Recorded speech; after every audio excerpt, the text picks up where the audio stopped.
we're actually all predestined to heaven. The Lord has created each one of us to heaven.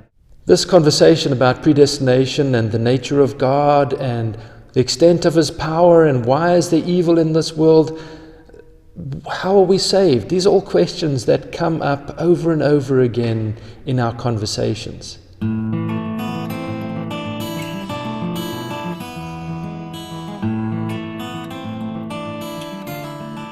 Is predestination a real thing? Or is it something that has been made up by the church, by theologians, by philosophers, because we can't understand the nature of God? Hi, I'm Pastor Mark here at the Carmel New Church.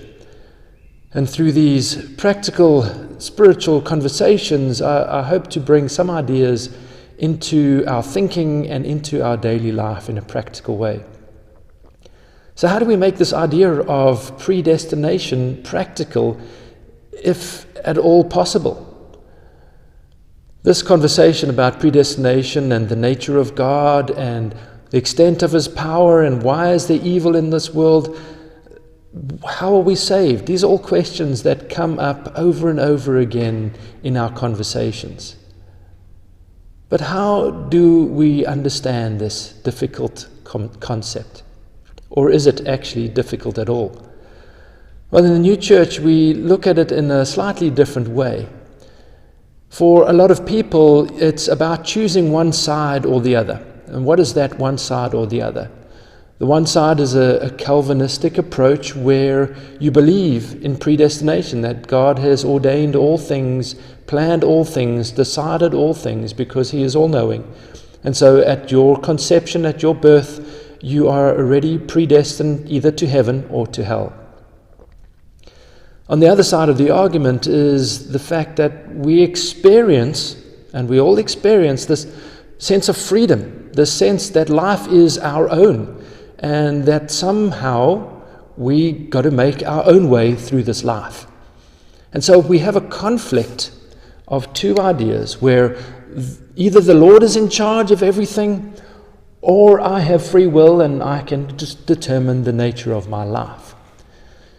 Add into that the idea that perhaps I go to heaven and I didn't actually deserve it, but I was predestined to heaven. Or I was predestined to hell and I get there and it's not a place I want to be. And so we realize that there isn't quite a logical correlation between our experience of life and these ideas about God. Added to that then, also people's sense of they lean one way or they lean to the other. And in that idea of leaning is carried the idea that actually I don't believe 100% in either way. Yes, I believe God has power, and I also believe that I have free will. And so people will say, I lean this way or I lean that way. So the fact is that a lot of people don't really understand or believe that it's all God or it's all us. So is there a middle path? In the New Church, we believe there is a middle path. Yes, the Lord is doing all kinds of preparation and pushing for Him to be received in our lives, and that He is governing all things, but that our relationship that the Lord is calling us to is a partnership.